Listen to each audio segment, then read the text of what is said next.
En fait, il y avait 3 CRS qui étaient tout seuls et du coup, ils ont épuisé la queue.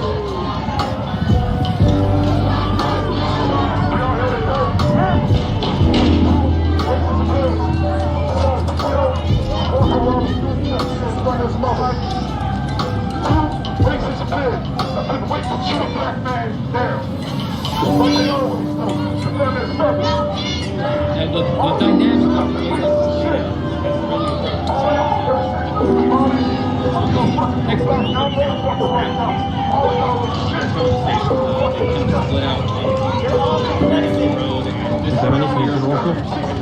Est-ce que vous voyez bien? Il y a des gens dans le bar, hein. Ils sont dans le bar, ils sont rentrés dans le bar. Ils étaient assis dans le bar parce qu'en fait, on va dire à la CRS qu'ils étaient sur place. But you've got Pima County, which is even bluer than Maricopa County. So I think watching that at the end, and I think where Chuck is about to go is we've seen that. That was fire that's going on right now. Qui étaient assis dans le bar et ils ont pris le bar et c'était livré.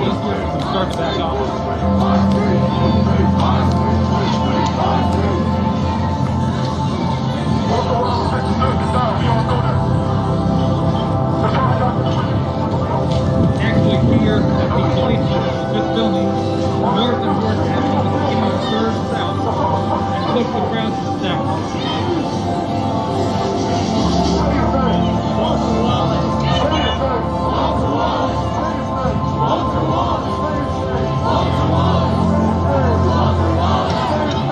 Et voilà, je continue sur la manif.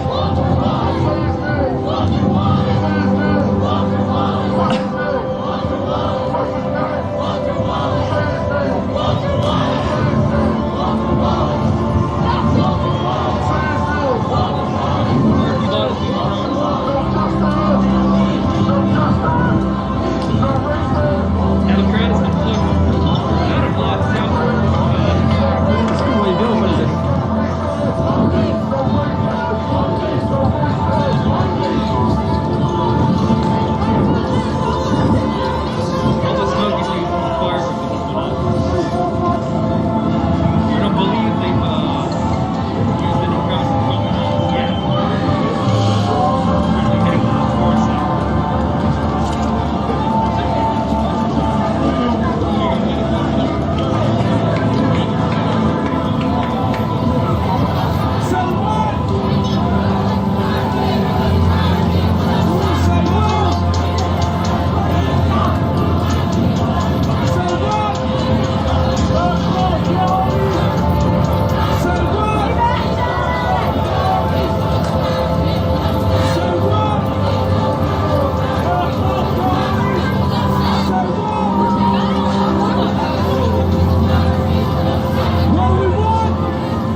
ça va.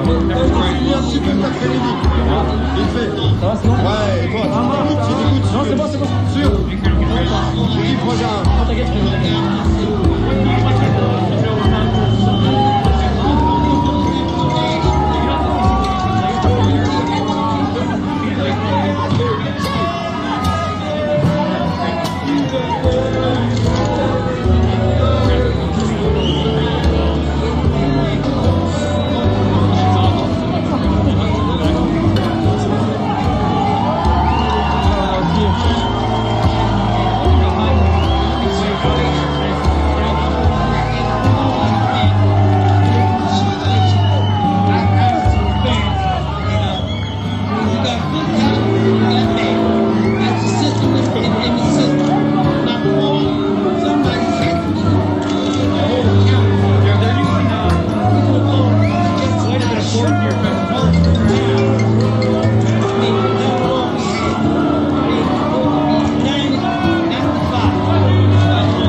lacrymogène, en fait, il y avait pas, on va dire, CRS. Moi, je suis pas l'année, hein. Je n'avais pas là pour les manifestants. Et donc, les manifestants, ils ont vu les CRS qui fonctionnent pas, donc ils décidaient de les charger. Donc, les CRS, ils ont utilisé de lacrymogène. Et c'est là, après, on voit l'image dans les bars.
Léane, les amis, on est en direct de Léane.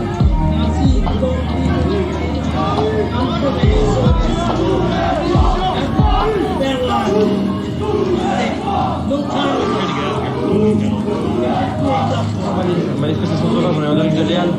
Châtelet Léane, les amis.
Les manifestants, ils sont par là. Et on a les policiers, ils sont juste là.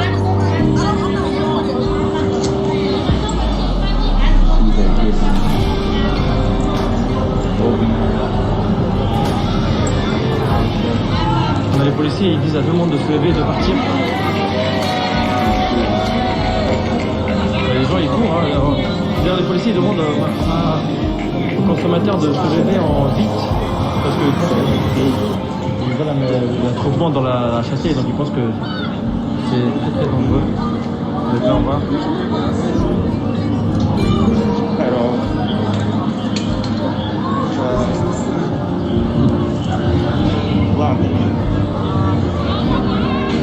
Est-ce que vous voyez bien les amis?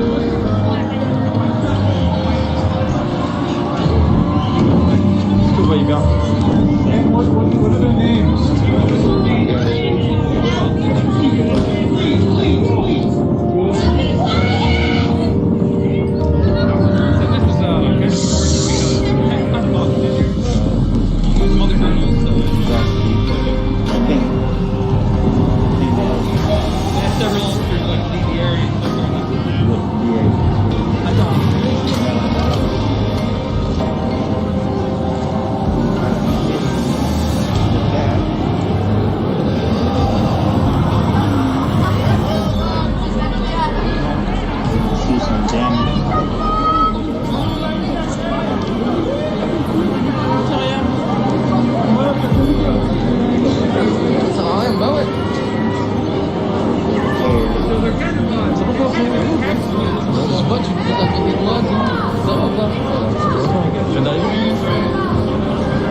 Nevada for a little time yet to come. Is it clear why it's being delayed, why they're not counting right now in Vegas?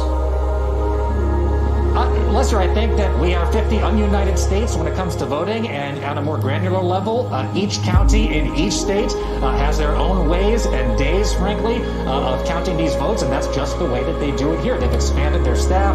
There are 30 people that normally work for the elections department here. That has gone up to about several hundred other county employees that have been brought in for this purpose. The registrar here being, again, very deliberate. They are very focused on getting the job done, but they are not going to do it at the expense of rushing, and I think what they believe would be making a mistake. They have so much infrastructure in this warehouse behind me, and they're doing it with the capacity that they have. And there's been no talk of expanding that capacity quite yet. Well, we all want to see it done right. Jacob Soboroff in Las Vegas. And so how important is Nevada in the scheme of things if you're Team Biden right now? Everyone matters because he needs that sick. Look, Pennsylvania, if you want to avoid the calamity, the legal calamities that you might be facing in Pennsylvania, Nevada plus Arizona, you get 270 right on the nose. By the way, Savannah, you were talking about we need to be thanking our these ballot counters. Well, listen to this. Kelly O'Donnell and her team down there note that the Allegheny County, right, Pittsburgh, the Pittsburgh Steelers are buying dinner for all the workers tonight as they count ballots. So kudos, Pittsburgh Steelers. Cheers to the home team. Kudos, I like Rooney that. family. I like that. The Rooney family always class act. I was going to say, NFL teams across the country, over to you. There's a lot of workers. Once again, the Rooney set the tone. We'll take a break. Be back in a moment with more special coverage. Decision 2020 in just a moment.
Watch what they do, not what they say.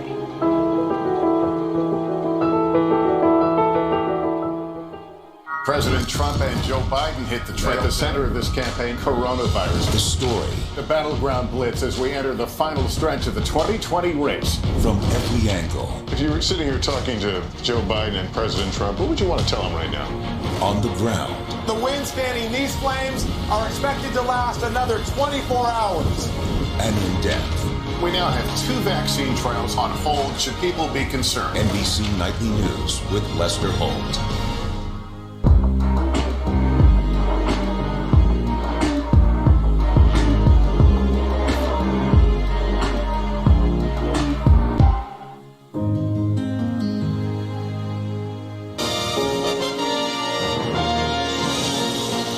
We continue to try to find out where the votes are coming from at this hour. Let's show you the latest boards. Arizona, 2 early Biden leads. Fresh numbers have come in an hour or so ago. We expect more perhaps this half hour.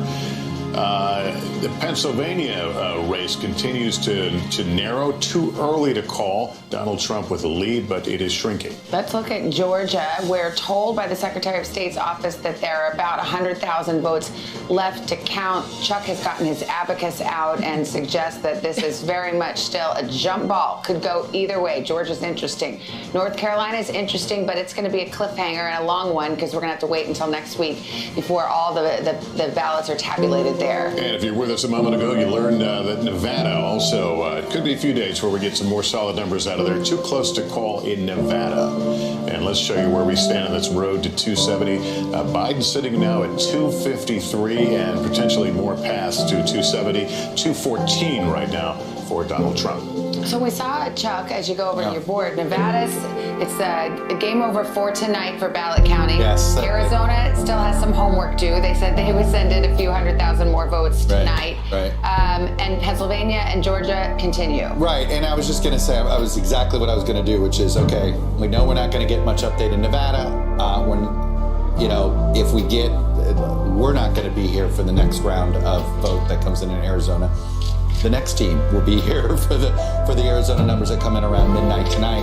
That leaves us Georgia, and we did get some word that we know that the Fulton County, they have said they believe they have 24,000. I'm curious to see how that matches. See, this is when it's estimated. So the Fulton County administrator said they believe they have about 24,000. We estimated, we thought there's a remaining. So it's very possible, we overestimated by 7,000. So it may be if it's of 20. How much vote there would be in total. Exactly. This was always an estimate. It's a really pretty good one, but there's going to be a margin of error. So I wanted to sit here and double. So we expect these Fulton County numbers, 24,000, according to him, not 31, to come in by 3 a.m., I think they said. So I think this is one of those when you get up in the morning, let's check out what the Georgia what the Georgia spread is going to be. But it does sound like we're going to get some of the vote in tonight and tomorrow morning, and it sounds like we'll get the rest of it, I think, by lunchtime tomorrow. You noted North Carolina. It's just put it off the board. It's November 12th. and then Pennsylvania, I noticed, I think this ticked down a tiny bit again, but this is a trickle. It goes to, the bullishness all comes from what the expectation is out of Philadelphia. Has that moved at all tonight since we've been on it? It is everything. Has it moved since last night? This is all about. Do we need to get the Eagles to send these poll workers? Yeah. Well, I don't know. The Eagles aren't having a wine good and beer. season. Hey, I'm an Eagles fan. I don't need to hear it. Thank you. It's a rough season for the NFC league these days. But this is the issue. Just none of the early vote has shown up. It's just not much of it, and so that's what it is. And so whether it's, I'll be curious, is it processing the envelopes? Is it whatever it is? We have not budged at all. But again, let me remind you the importance of Philadelphia, the margin that matters here. Andrew Mitchell's reporting was saying she's got some Democrats who think they're going to get a margin that was like Obama's 2012 margin, which was because we kept Romney under 100,000 votes. This was a nearly 500,000 vote margin just in Philadelphia. They think they're going to hit that Obama spread. So that would make up again a huge difference. It's a huge. We're up to. Sorry, it's getting late. My brain is getting late.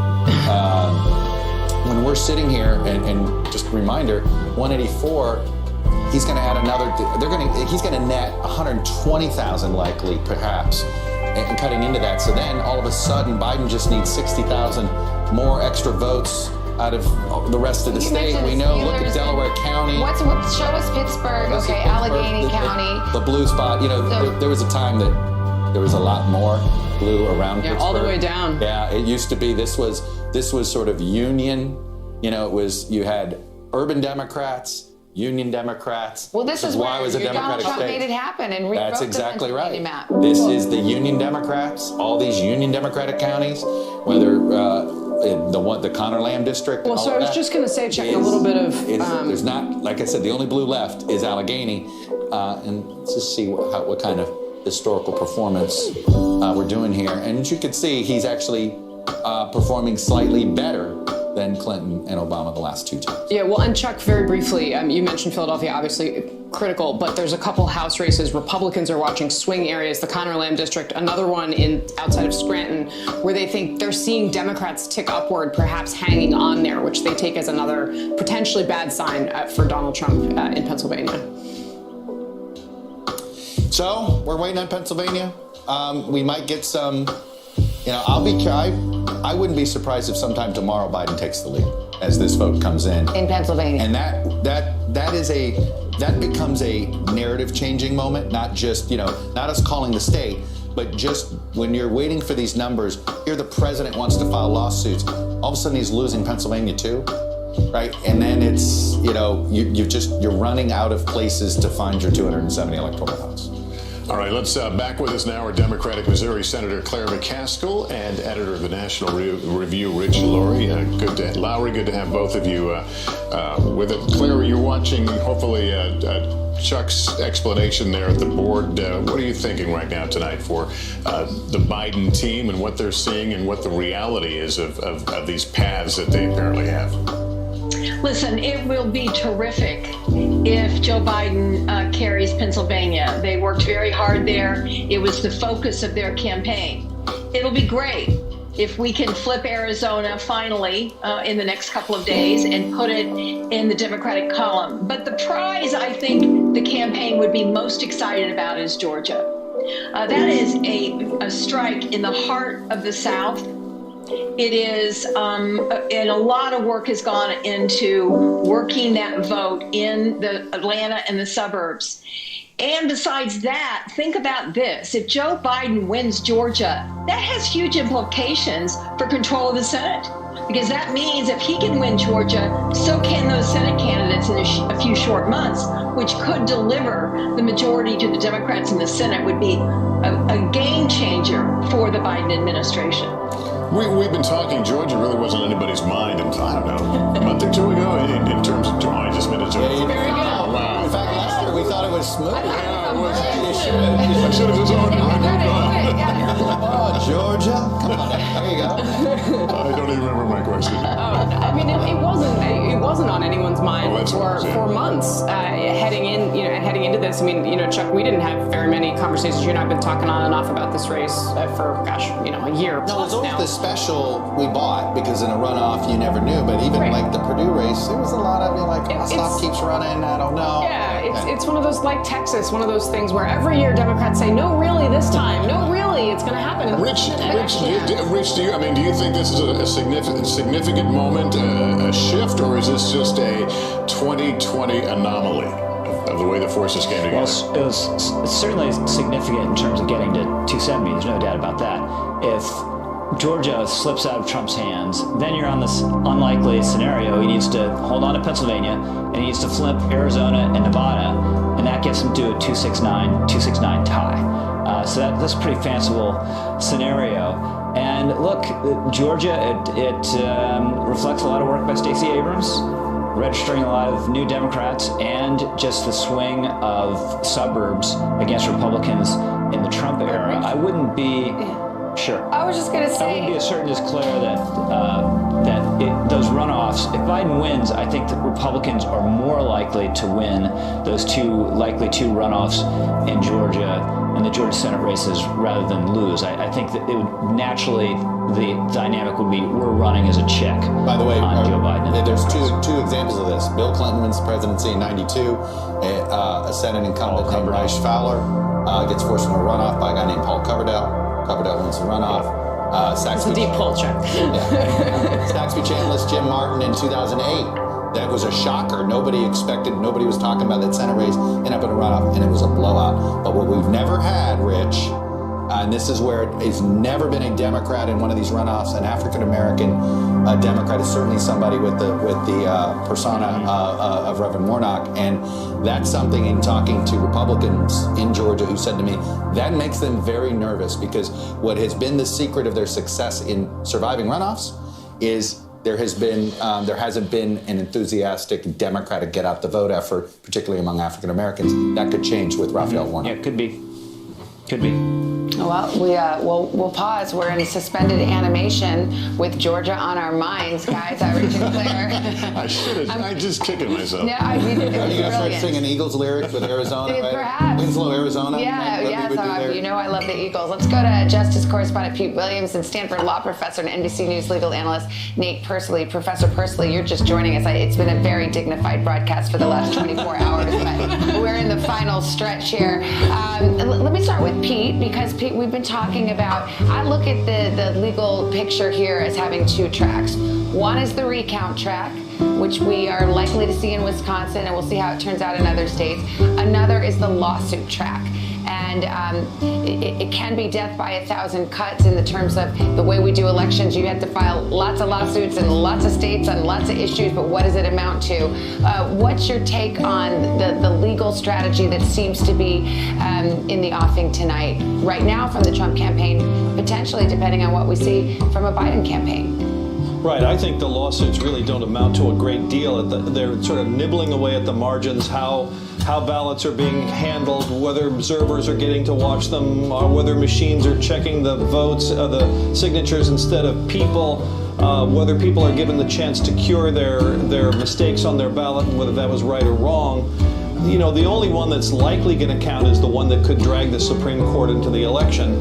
And of course, that's already sitting there. It's the challenge to the Pennsylvania court order that was issued in December that extended the deadline for mail ballots until Friday. And as you know, Republicans say that was invalid. They say only the state legislature could have changed the rules, and there are at least 4 justices who agree with that claim. So if it turns out that the outcome of the election could depend on the mail ballots in Pennsylvania that arrive between today and Friday, then the Republicans would likely ask the Supreme Court to hear their appeal and act quickly, and this time Amy Coney Barrett would be able to take part.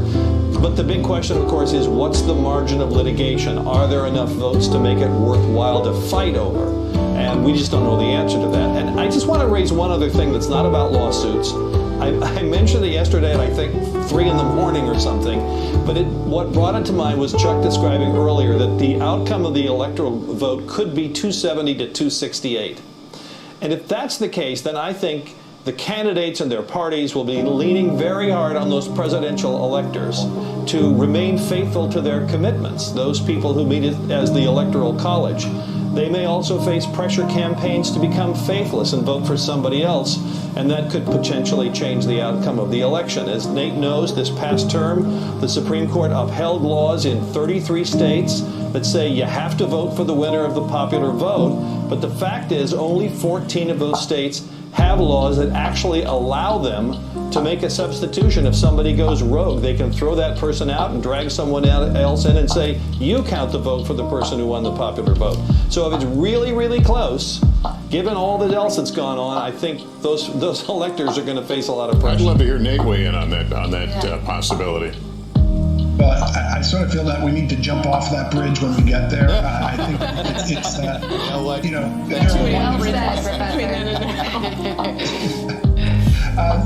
there's a lot between now and then. Right now we are at the sort of throw spaghetti at the wall phase of litigation, which is that we have all kinds of claims that are being launched by the Trump campaign, and we don't know which ones, if any, will stick. But a lot of it is sort of continuing the campaign narrative against absentee ballots, that they're inherently fraudulent or problematic. And so there's allegations of political manipulation or departures from the legislative, from the statutes in the states, or that there's been other malfeasance, including going beyond the deadlines. And so we'll see, again, whether any of that matters in terms of shifting the margin of litigation in each of these states. I want to emphasize one other thing, though, which I think dovetails with what Pete was saying, which is that part of the strategy here is also to delay, right, to prevent a final count and certification from happening in these states. And then if you do that, well, then we could see some action with respect to the state legislatures. But these states are going to get these recounts done, or not just the recounts, the counts done in the next few days, and then we'll have a really good idea as to who's in the head. This is maybe too technical of a question, but as a general matter, are courts deferential to the local authorities, the election officials, the states, and their own processes? I mean, are they kind of reluctant to disrupt the business of elections? In general, yes, but one thing we saw this term with the cases that went up to the Supreme Court is that when it comes to presidential elections, there's a real fissure on the Supreme Court as to whether they will give deference to local officials or whether they put sort of primacy in the state legislature. This was a sort of zombie legal argument that seemed to be put to rest with Bush versus Gore, but which has come up in the last few years, and it seems that at least 5 members of the Supreme Court now probably believe it. All right. We know 4 for sure, maybe 5 with Amy Coney Barrett there. Okay. Well, the plot is always thickening, especially when you get Pete Williams and Professor Pursley involved. Thank you so much. We appreciate it. Well, the faceless elector thing. That, exactly. I think Hillary Clinton's going to be a New York elector. I think I read that Hillary Clinton was going to be. And by the way, though, campaigns, because of this faithless elector thing, campaigns now do spend more time if we're going to talk about it. making sure, right, the actual people who cast the ballot. Yes, so that's what the Electoral College is. It's actually 538 people who will meet in early December and actually cast those votes on behalf of the states, and they're supposed to cast the votes that represent the popular vote in their particular states. But this issue of a faithless elector, the notion that perhaps because of a pressure campaign, some elector might say, you know what, you call I'm actually going to vote for the other guy. I call it's what's in the Constitution. Well, and that's the thing. I'll be honest. I thought that when that case went in there, and that it's written into the Constitution. It's one of those things that I was surprised it's they just allowed not that exercised. to be upheld. They allowed the state the state restrictions on it to be upheld. That one mildly surprised me from all our strict constitutionalists. All right, well, stock market has reacted in a big way to all this, and not the way that many people might have assumed. These are the futures. Before I get it over my head, let's go to senior business correspondent Stephanie Ruhle. Stephanie, tell me why the market seems to like this uncertainty. Well, I promise, Lester, it is not over your head. We are seeing futures market extend the gains that we saw earlier today. And it's not just about one candidate or the other, because obviously we don't know the winner. It's also about the process. And it might not feel like it to all of us who are waiting here for minutes and hours, but the process is actually working. The markets are very sensitive to big disruptions. They were worried about voting irregularities, social unrest, and for the most part, we haven't seen any of that. Our anxiety is high, but that's about it. And you know, where it's interesting for the President Trump has called himself Mr. Market. Chuck, you and I have talked about this quite a bit. No one is better at selling this economy than President Trump. And if you look at what the stock market has done, it's performed very well over the last few years, and it's been one of the president's best scorecards. We even saw it work in the exit polls. For senior citizens who are reliant on their retirement income, many of them stayed with Trump. They listened to him when he said, without me, you'll lose your 401k. However, here we are. The stock market continues to go up, and Joe Biden is ticking higher in terms of electoral votes. All right, Stephanie Ruhle, thanks very much. We're going to take a break. More to come as Decision 2020 special coverage continues. Don't go anywhere.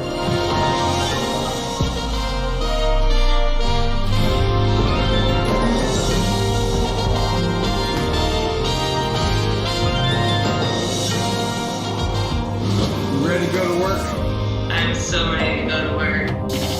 She's Joe Biden's choice to be next in line. But who is Kamala Harris? Join me, Joy Reid, as I explore her life's journey from Oakland to Washington on my 6-part podcast, Kamala, Next in Line. New episodes every Monday. Subscribe for free wherever you get your podcasts.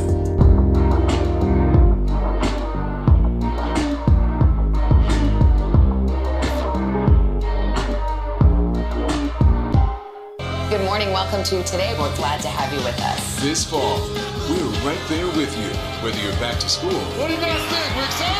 Or back to work.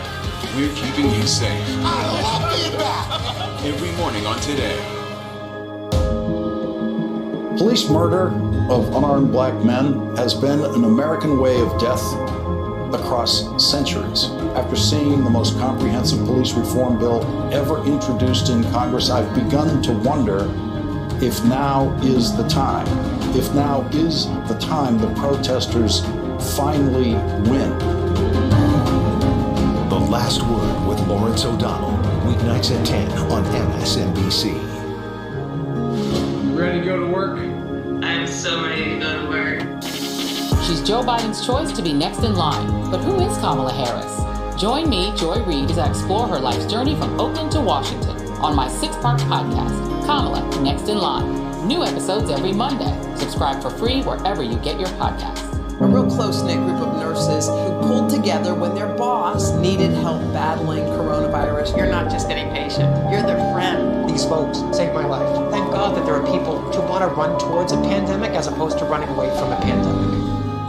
Introducing the MSNBC Daily, featuring written perspectives by experts you know and trust for a better understanding of the stories that matter most. Check out the MSNBC Daily today at msnbc.com.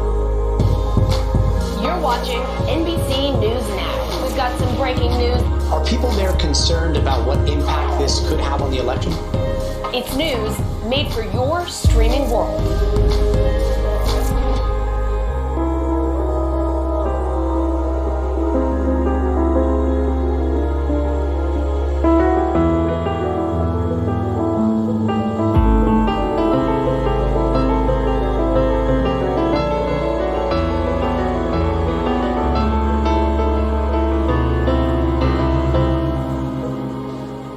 watch what they do, not what they say.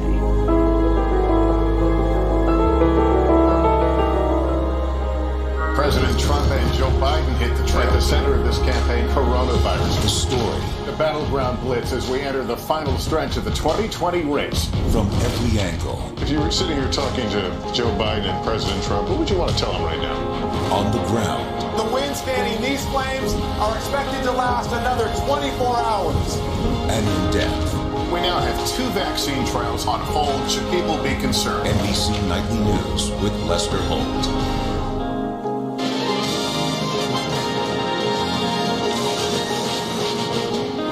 Decision 2020 coverage. It is another night of waiting for the numbers to come in. We've got 6 states. We have still not reported the final numbers, so we continue to watch those. We want to go right now to Arizona. Gotti Schwartz has been watching, he was watching the actual count a few moments ago. He's moved outside where people are letting their opinions known. What do you got? No, I just watched you. Hey, Lester, how's it going? Yeah, so we're not turning on the lights because we don't want to draw too much attention to us. You're going to see that there's going to be some people that are pretty antagonistic. But right now what they're doing is they're gathering in front of the election center. Inside they are counting all those ballots, those 300 or so thousand ballots that are still outstanding. And inside what you're hearing, poll workers are hearing a lot of the chanting out here. They're hearing people screaming, and then we've got this crowd, and we're gonna walk this way just to show you. We've actually got a pretty sizable convoy coming in of trucks. We've got some trucks coming in over on the side here. The crowd continues to grow, and what we're seeing is we've got a police presence over here on this side. But then over to the left here, again, we're trying not to bring too much attention to ourselves. We're trying to be keep a low profile, so you're not going to see the lights, and it's difficult to see exactly what we're talking about. But you've got this pretty large crowd right here in front of. Sorry, this is what happens whenever you come out here. You're trying to document what's happening. We're trying to document what the people inside are listening to as they're counting those ballots. Now, the unfortunate thing that we've seen is that a lot of these these employees at the polling center, they have to come out and they are greeted by this rather large crowd. We're going to come up this way. And you can see that there are sheriff's deputies that are surrounding this crowd. Let me show you what it looks like when these poll workers come out. We've seen them escorted out and put into a van and then driven somewhere. And then down in the crowd, we have seen some people with guns, but so far they have insisted that this is a very peaceful protest. Just a little while ago, we saw a couple people with rifles slung on their back. In fact, you've got a gentleman down there that you see with he's got some sort of tactical vest on, and then right next to him is a woman who's got a rifle slung on her back. The crowd has been here for about an hour. They started at the Capitol. They came here. Yeah, go ahead. Yeah, I mean, what exactly is it that they want, or what message are they trying to send? Well, interestingly enough, just a little while ago, they were chanting Fox News sucks, Fox News sucks. They were saying that they were angry over Fox News calling this race, calling Arizona for Biden early on. Obviously, it's still too close to call. It's still too early in this process. But they were directing their anger towards what seemed to be Fox News for a little while. They're also directing their anger at the officials here. There was a group of them trying to get inside. They were asked to leave because they weren't wearing masks, asked to come outside to talk. And then the crowd appeared. So we're not exactly sure what all of their complaints are. We have heard them talk about how this election is being stolen from the president. We've heard them talk about the use of Sharpies in the election. We checked into that. Some of them were saying that they used Sharpies, or they were given Sharpies during their election process, and that invalidated their vote. That appears to be not the case at all. In fact, election officials say oftentimes those Sharpies worked better, and they have been told to use those Sharpies because the ink dries faster. So the officials here have assured us that all those votes are going to be counted. But as you can see, this crowd just filled with a lot of people are voicing their anger here in front of where poll workers are trying to tabulate those votes. People blowing off steam. It's unfortunate because we were talking about the poll workers and the work that they're tirelessly working. It's late there. It's late everywhere. Partisans, leave them out of it. Well, and it's ironic too because they're counting votes, and that's Donald Trump's best hope right now in Arizona, that they'll count those votes and that the margins will become slimmer. But this is a time of great tension as we wait here. It's the second night. It's Wednesday night. We don't know who the president is yet, so you understand why tensions boil over. But hopefully, it's not directed at the good people who are just trying to count votes. Let's go to NBC News presidential historian Michael Beschloss. And Michael, this is a time we need a historian. We need perspective. That's the antidote to times of unrest and anxiety.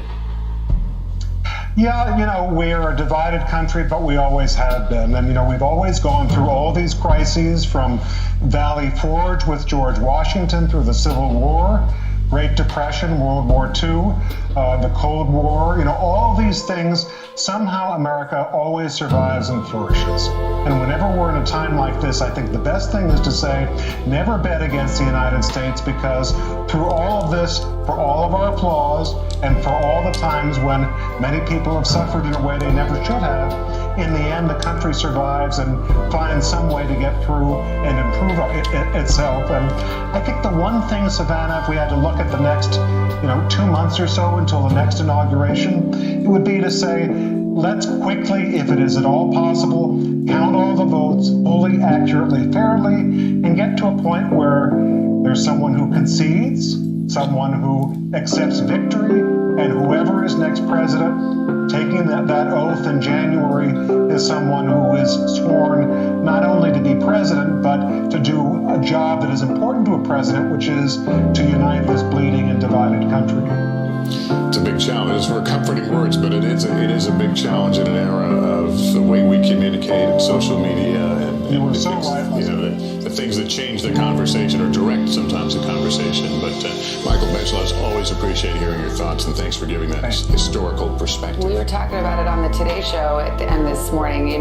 Just in a moment, if you can do the thought exercise and think about what it would be like to be in the other person's shoes, somebody who voted for the person you didn't vote for, and try to find in your mind some compassion and grace. We are Americans, we are humans, and we will get through this together. And I think that's, if we could all adopt that perspective, I think it would help make these days and weeks be a little more peaceful. It's a great challenge for our politics. It is. We'll continue to watch the counts as they come in and come back on the air as events warrant. I'll see you tomorrow.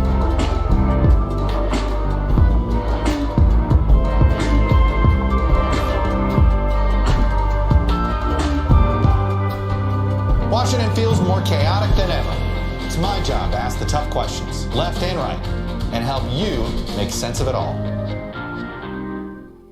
You ready to go to work? I'm so ready to go to work. She's Joe Biden's choice to be next in line. But who is Kamala Harris? Join me, Joy Reid, as I explore her life's journey from Oakland to Washington on my 6-part podcast, Kamala, Next in Line. New episodes every Monday. Subscribe for free wherever you get your podcasts. For breaking news in our changing world, download the NBC News app. President Trump and Joe Biden hit the trail. At the center of this campaign, coronavirus. The story. The battleground blitz as we enter the final stretch of the 2020 race. From every angle. If you were sitting here talking to Joe Biden and President Trump, what would you want to tell them right now? On the ground. The winds fanning these flames are expected to last another 24 hours. And in depth. We now have 2 vaccine trials on hold. Should people be concerned? NBC Nightly News with Lester Holt. Good morning. Welcome to Today. We're glad to have you with us. This fall, we're right there with you. Whether you're back to school. What do you guys think? We're excited? Or back to work. We're keeping you safe. I love being back. Every morning on Today. Police murder of unarmed black men has been an American way of death across centuries. After seeing the most comprehensive police reform bill ever introduced in Congress, I've begun to wonder if now is the time. If now is the time the protesters finally win. The Last Word with Lawrence O'Donnell, weeknights at 10 on MSNBC. This is NBC Nightly News, Decision 2020. Here is Lester Holt. Good evening once again from our NBC News election headquarters as we follow this election cliffhanger minute by minute. NBC News now projecting that Joe Biden has won the crucial state of Michigan and that Biden is the apparent winner in Wisconsin. President Trump won both of those states 4 years ago, but this election is still far from over, and we have it all covered for you tonight. Let's go to our political director, Chuck Todd. Chuck, what's the latest here? All right, Lester, let's go through. First, I want to remind people what we could learn tonight, right? Think about today. Today we got Michigan. Today we got Wisconsin. Tonight we expect to finally get a better picture of Arizona. We've been waiting all day long. We think this evening, and you'll be watching our special, we should have that we will have a better, clearer picture. We think this is a Biden advantage here, but that would put him 11 more electoral votes. And then tomorrow, we are promised a more updated situation in Nevada. Again, we think what's out are a lot of mail ballots that were in heavily Democratic Clark County near Las Vegas. We'll see. We know the president did really well, both with working class Hispanics and with rural voters. So let's see, it's just an 8,000 vote margin right now, but we think you'd rather be Biden than Trump. So here's the thing, if you get both of those at this point, let me take you to our road to 270. So tonight, if we see Arizona go there and tomorrow is Joe Biden, he's there and you're not worrying about Georgia or North Carolina or Pennsylvania. But you may be asking, what is the situation in Pennsylvania? Well, Pennsylvania is something that we're seeing. Things have narrowed a bit here. The vote count, we're waiting for it to come in. A bunch did come in. It's cut President Trump's lead in half. It was about 550,000 when he addressed Americans last night. It's in half. And let me just show you where we're going to still see. We're still waiting for more than a quarter of the vote in Philadelphia. So we expect what is now a 340,000 vote advantage. We expect this to go to 450 or 500,000 vote advantage. Obviously, that suddenly cuts that other advantage in half. So here's the bigger picture here of where we're headed over the next. We're going to have probably he hits 270 in the next 24 hours. But then you're going to have this recount in Wisconsin. And if we have that, I think Georgia's going to end up in a recount. We know that there's some potential litigation there. And how close is Nevada? So imagine this. Even if we're sitting at 270, we could be sitting with a recount situation in Nevada, a recount situation in Wisconsin, recount in Pennsylvania, recount in Georgia. But I should remind you, 4 years ago, we had recounts in 3 states, and it didn't change the outcome. All right, good to know. All right, Chuck Todd, thanks very much. And with North Carolina still too close to call, the state's Board of Elections has just made an announcement. NBC's Morgan Radford is there. Morgan, what are they saying? Lester, good evening. North Carolina State Board of Elections just announced today that they likely will not have updated voter totals until next week. Why? Because November 12th is the date upheld by the Supreme Court. That's the date that county boards of election across the state will likely begin counting those mail-in ballots that were postmarked by election date. But here's what we do know. This race is down to the margin. According to public state data, Donald Trump is leading North Carolina by about 76,000 votes.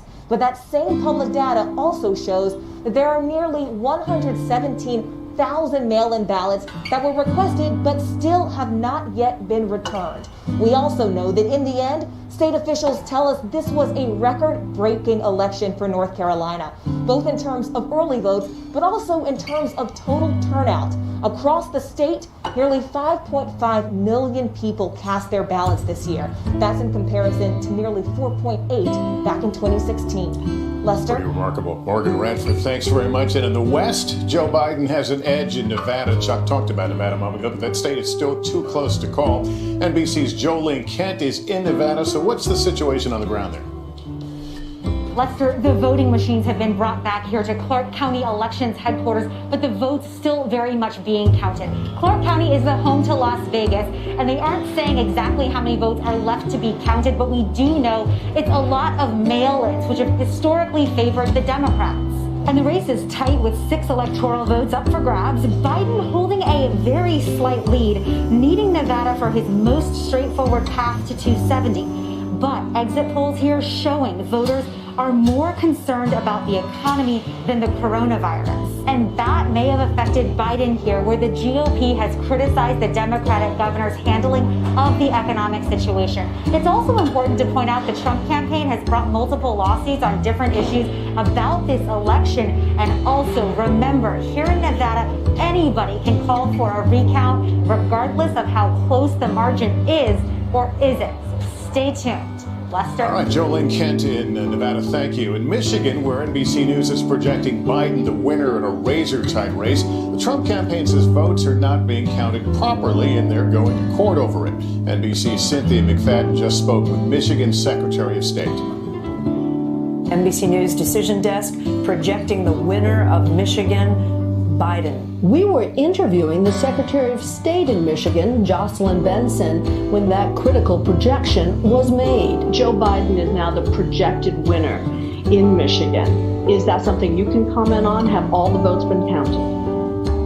I'm not really focusing on winners and losers, believe it or not, at this point. I just want to make sure the process works so that we all can have faith in the outcome. Tonight, the Trump campaign making it known they have gone to court, challenging the way the Michigan vote is being counted, saying they were not provided with meaningful access to numerous counting locations to observe the opening of ballots and the counting process as guaranteed by Michigan law, and that counting should stop until that access is given. Secretary Benson tells us that access was given. So, Secretary Benson, in the last few hours, the Trump campaign has filed a lawsuit demanding that Michigan stop counting ballots. Have you stopped counting the ballots? We have not stopped counting ballots. We have continued to count the ballots from the moment we were legally able to, following every single rule to ensure everything was done meticulously and securely, prioritizing accuracy above all else. And, you know, the bottom line is no candidate, no campaign, no political party is going to stop us from counting every vote in Michigan and ensuring that every voice is heard. In fact, Secretary Benson tells us they expect to be finished with the full count tonight. Would it be fair to say that from your perspective, there is no validity to the Trump lawsuit? Yeah, I certainly would say that in my view, this lawsuit is without merit. Earlier in the day, the president himself accusing Michigan without evidence of finding Biden ballots, not just counting them. Are you finding Biden votes all over the place? We are counting every valid ballot that was submitted by the 8 p.m. deadline yesterday. That's our job, making sure You've had these absentee ballots, in some cases over a month. Why does it take so long? That is a great question, and is something we asked our state legislature to address for over 18 months leading up to this election. Like several states, including Pennsylvania, by law, Michigan was unable to start processing ballots before Election Day, and the Republican legislature refused to change that. So, processing the record 3.2 million mail-in votes didn't start until yesterday. Our clerks around the state, again, tirelessly worked through the night because we recognize the scrutiny our state is under and the eyes of the nation is on us. I can with confidence assure every Michigan voter and the entire nation that every single vote that was cast in Michigan will be counted, that our process is full of protections and security and is met with the highest standards of integrity to ensure that every vote is counted and that every voter can have full faith that their voice will be heard. Something the Trump campaign seeks to challenge in court. Cynthia McFadden, NBC News. And this just breaking right now. President Trump's campaign has just filed another lawsuit, this one seeking to pause the vote count in Georgia. He has done the same in 2 other states so far, Michigan, as you just heard Cynthia mention, and Pennsylvania. Now, whatever the outcome, one of the important takeaways from this election, the polling was once again off, underestimating the strength of Donald Trump. NBC's Peter Alexander has details. It feels like deja vu all over again. Another rough night for pollsters, fueling renewed doubts about political polls. We're headed for a polling reckoning in the months and years ahead. The president today complaining the pollsters got it completely and historically wrong. It's not the first time they missed the mark in President Trump's historic upset over Hillary Clinton 4 years ago. Once again, the stunner, some of the state polls. Take Wisconsin. Heading into Election Day, Biden was enjoying a nearly 7-point advantage on average over the president, with one recent poll showing him cruising by 17 points. But it appears Biden will eke it out in the state by less than 1%. So close the Trump campaign is a recount. Democrats thought Florida might turn blue with Biden and former President Barack Obama recently heading south, where the final polls showed Biden clinging to a tight lead. But President Trump would carry that state by more than 3 points. As much as we thought pollsters learned their lessons from 2016, it's clear that they haven't fully figured out how to accurately sample the Midwest, Florida, and other parts of the country as well. Pollsters had made changes promising not to underestimate Trump's support, including calling enough white voters without college degrees and rural voters. So what happened? There is some evidence that people who distrust institutions both support Trump more and respond to surveys less. Still, the polls did get some things right, forecasting the president would overperform among black men and Latinos. The takeaway? The only poll that matters is the one after every ballot is counted. Peter Alexander, NBC News, the White House. In another key battleground, Arizona, that race we're characterizing right now is too early to call, and there is a chance that for the first time in 24 years, Democrats could take the state's 11 electoral votes. Our Gotti Schwartz is there tonight with what's behind that possible shift. Tonight, the Grand Canyon state, once a stronghold of the Grand Old Party, could be on the verge of turning blue. But a full swing would hinge on more than 500,000 ballots still not counted, with President Trump narrowing Biden's lead throughout the day. If it does flip, some of Arizona's most well-known Republicans may have played a role backing the vice president, including Cindy McCain, the widow of Senator John McCain. Joe will always fight for the American people, just like John did. She's blasted President Trump, who insulted her husband even after his death, saying the president doesn't represent the Republican Party. Since the last election, Arizona has become one of the fastest growing states in America, with one of the largest young voting populations and an active network of progressive Latino organizers, like Stephanie Maldonado. She says the president's immigration policies have made this election personal. That's what drove young people to vote, because we firsthand know the experiences that our parents have gone through. We know what it feels like for your parents to have to go to work every day in fear, and that was the driving factor for many young people in Arizona. Her organization helping register over 100,000 new Latino voters. We are tired of feeling and having to fight for our survival. And that's what we saw here in Arizona happen last night. Still, the president's campaign says that their support here in Arizona remains strong. They think when this is all said and done, they will be about 30,000 votes ahead. And the Biden campaign says that they are also confident about their chances here in Arizona. They think they've already flipped the state. Either way, the margins could be extremely thin in a state that's known to be reliably red. Lester? And the Latino vote, as Gotti mentioned, made for some surprises, with President Trump overperforming Latinos in Florida, especially Cuban Americans in the Miami area. Jose Diaz-Balart joins us now. What's the takeaway, Jose? Lester, good to see you. I think what many learned last night is that there is no Latino vote. There are Latino voters. It's not one monolithic voting bloc. The Latino community is 60 million plus strong in the U.S., each one with a different perspective, life experience, and political view. President Trump focused consistently on South Florida, and it had a major impact on Cuban American, Venezuelan American, Colombian American, Nicaraguan American voters, and it crossed all age groups. Meanwhile, in places like Arizona, Nevada, Georgia, Texas, North Carolina, Latino voters made a very significant impact supporting Joe Biden. This should be a time when everyone, all political parties, recognize the power of this very diverse voter. And there are 32 million of them, Lester. All right, Jose, thanks very much. Also undecided tonight, the critical battle for control of the Senate. But it appears the Democrats' hope of taking back the majority are fading. With more, here's Casey Hunt. Tonight, while Democrats will keep control of the House, with Nancy Pelosi set to become Speaker again, control of the Senate is still up for grabs. I don't know whether I'm going to be the defensive coordinator or the offensive coordinator. But it's shaping up to be a much bigger Republican win than the party expected, and a bitter disappointment for Democrats who were confident they could win back the Senate. They did flip seats in Colorado and Arizona, but could not beat several vulnerable Republicans. To the people of Maine, thank you. Like Susan Collins, who won in Maine. That this is an affirmation of the work that I'm doing in Washington to fight hard every day. and Joni Ernst in Iowa. And while races in North Carolina and Michigan still haven't been called, 2 likely runoffs in Georgia could end up deciding the Senate majority. Brutal battles that could cost tens of millions more. We had overall, I think, a better election than most people thought we were going to have across the country.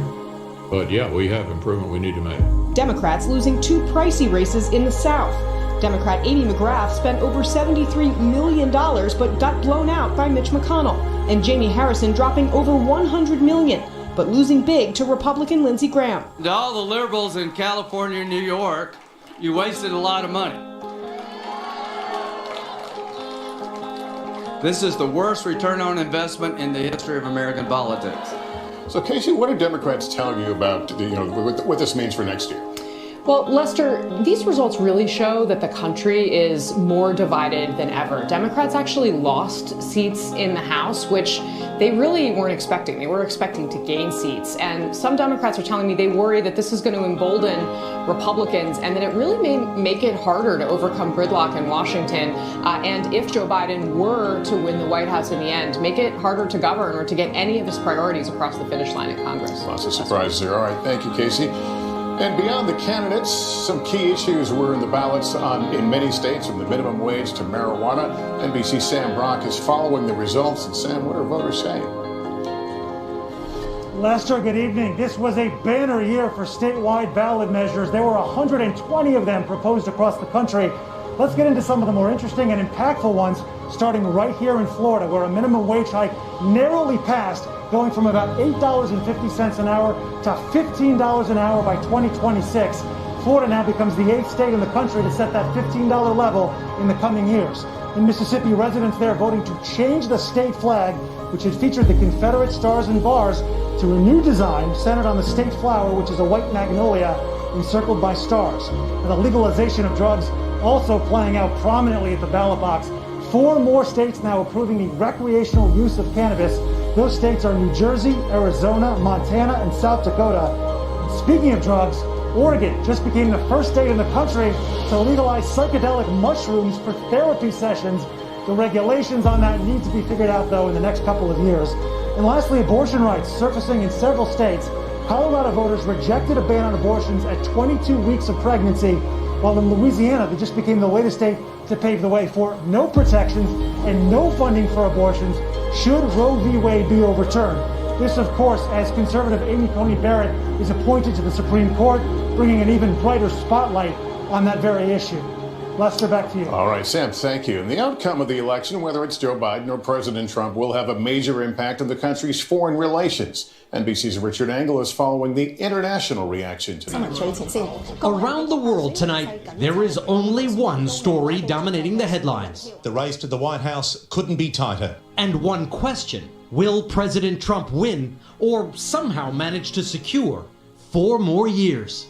From Australia, what happens over there really matters to, the next 4 years over here. To Egypt. I thought that everybody in America was against Trump. But it turned out it's not true. To Israel. A lot of people hope that Trump wins because he's good for Israelis. But I think in the larger scale, Biden is better for the world. Officially, governments are not reacting yet. That's too dangerous. They could end up alienating the wrong candidate. I'm sure it will be tense and a lot of biting fingernails depending on which side you are in the US, but we'll wait for the definitive result. China, Russia, and Iran all said the election is strictly an American affair, that they have no say. But NBC News has learned U.S. Cyber Command recently launched offensive operations against government hackers in Russia and Iran to thwart election interference. U.S. officials say foreign activity targeting the election has not been game-changing. And Richard, as you know, President Trump and Joe Biden's foreign policies couldn't be any more different.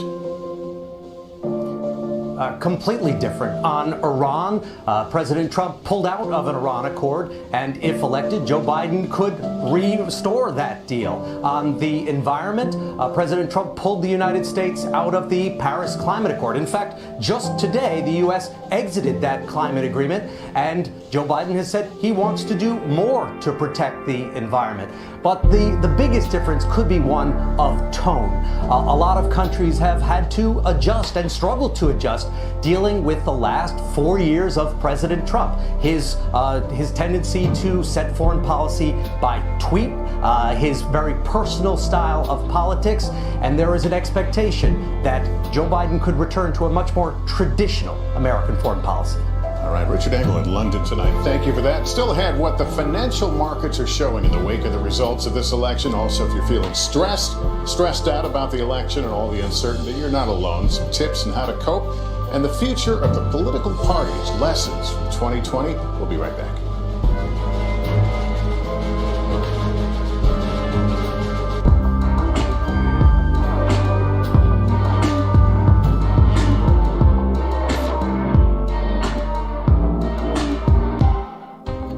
Washington feels more chaotic than ever. It's my job to ask the tough questions, left and right, and help you make sense of it all. You ready to go to work? I'm so ready to go to work. She's Joe Biden's choice to be next in line. But who is Kamala Harris? Join me, Joy Reid, as I explore her life's journey from Oakland to Washington on my 6-part podcast, Kamala, Next in Line. New episodes every Monday. Subscribe for free wherever you get your podcasts.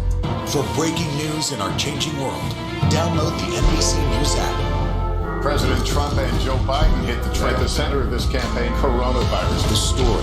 The battleground blitz as we enter the final stretch of the 2020 race. From every angle. If you were sitting here talking to Joe Biden and President Trump, what would you want to tell them right now? On the ground. The winds fanning these flames are expected to last another 24 hours. And in depth. We now have 2 vaccine trials on hold. Should people be concerned? NBC Nightly News with Lester Holt. Good morning. Welcome to Today. We're glad to have you with us. This fall, we're right there with you. Whether you're back to school. What do you guys think? We're excited? Or back to work. We're keeping you safe. I love being back. Every morning on Today. Police murder of unarmed black men has been an American way of death across centuries. After seeing the most comprehensive police reform bill ever introduced in Congress, I've begun to wonder if now is the time. If now is the time the protesters finally win. The Last Word with Lawrence O'Donnell, weeknights at 10 on MSNBC. Despite the uncertainty surrounding the election, it was a big day on Wall Street. Stephanie Rule is with us. Stephanie, why were stocks surging today? Lester, it was a very good day for the markets. The Dow was up over 367 points. And not just today, it's been a great week. It started with investors excited about the idea of a blue wave, which would bring a robust stimulus program to boost the economy.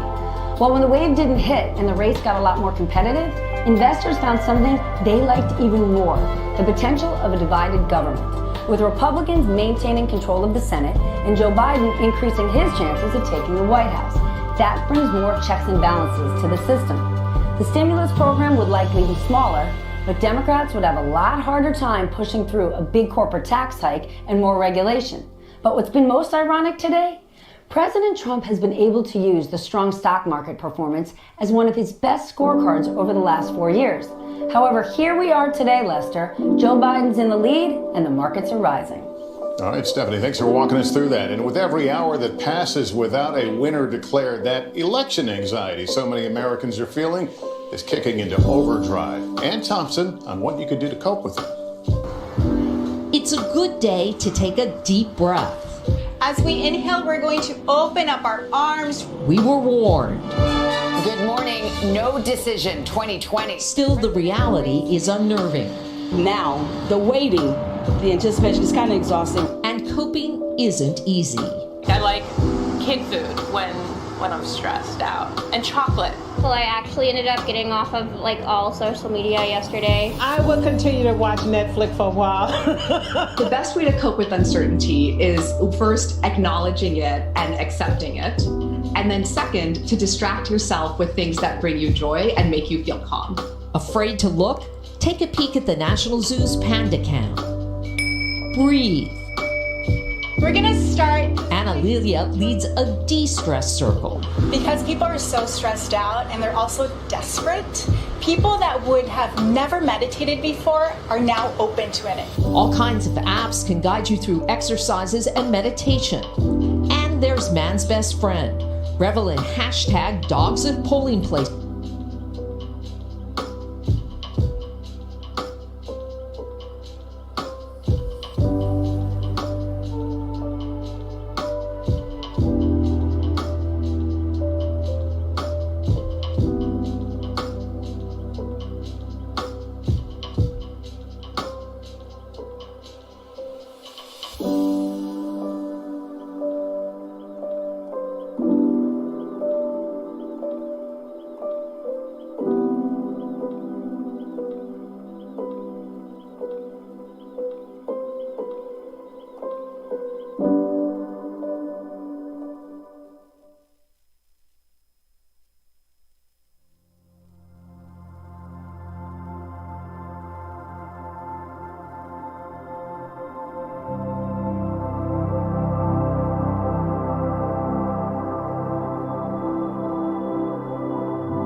Pennsylvania Democrats say when the votes are finally counted, Joe Biden will win the state by a healthy margin.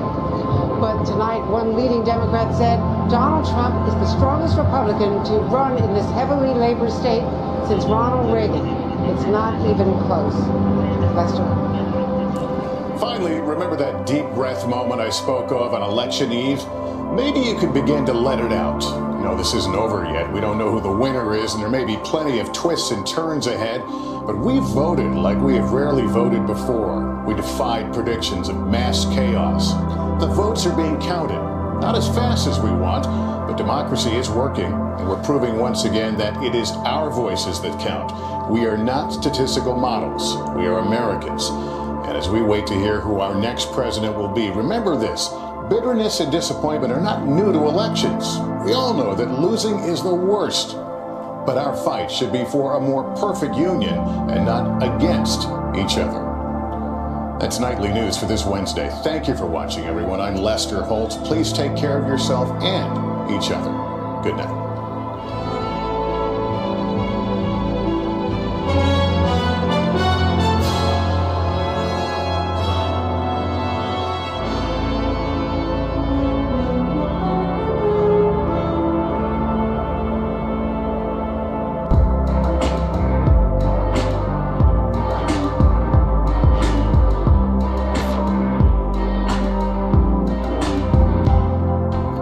Washington feels more chaotic than ever. It's my job to ask the tough questions, left and right, and help you make sense of it all. You ready to go to work? I'm so ready to go to work. She's Joe Biden's choice to be next in line. But who is Kamala Harris? Join me, Joy Reid, as I explore her life's journey from Oakland to Washington on my 6-part podcast, Kamala Next in Line. New episodes every Monday. Subscribe for free wherever you get your podcasts. For breaking news in our changing world, download the NBC News app. President Trump and Joe Biden hit the trail. At the center of this campaign, coronavirus. The story. The battleground blitz as we enter the final stretch of the 2020 race. From every angle. If you were sitting here talking to Joe Biden and President Trump, what would you want to tell them right now? On the ground.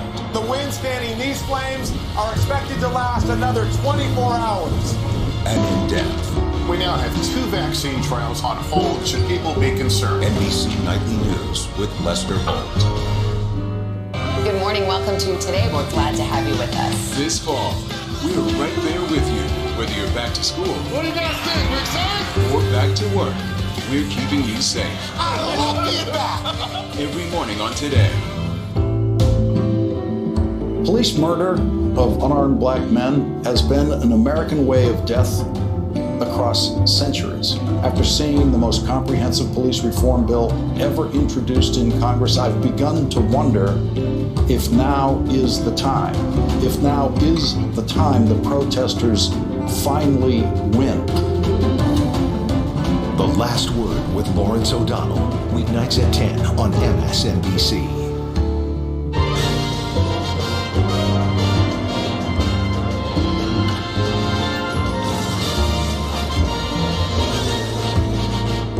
Good evening from NBC News election headquarters in New York as we bring you continuing coverage of this presidential election like no other. Decision 2020 so far without a decision as votes are still being counted in a handful of key states that remain too close to call. We meet again, and that news that means that both Donald Trump and Joe Biden are still short of the all-important number 270. That's the number of electoral votes needed to win. So here's where the map stands at this hour. Joe Biden has 253 electoral votes, including 10 from Wisconsin, where NBC called Biden the apparent winner today, just this afternoon, in a close race that likely will end up in a recount. And 16 electoral votes from Michigan called for Biden just a short time ago by NBC News.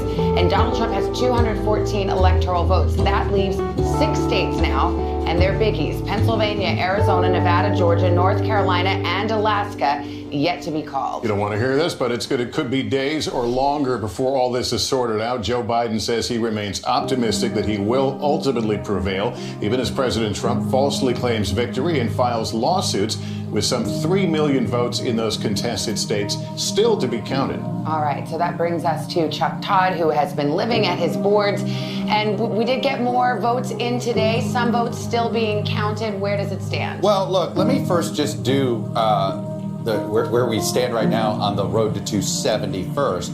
And let's make it simple. You showed where everything stands now. So if everything holds with the current leaders, right?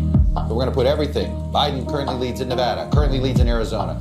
Trump currently leads in Alaska. Trump currently leads in Pennsylvania. Trump currently leads in North Carolina, and Trump currently leads in Georgia.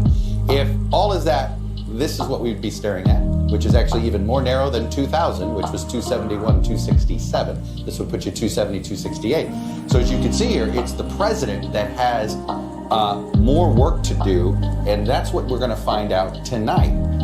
Because tonight, we're going to see where things we think.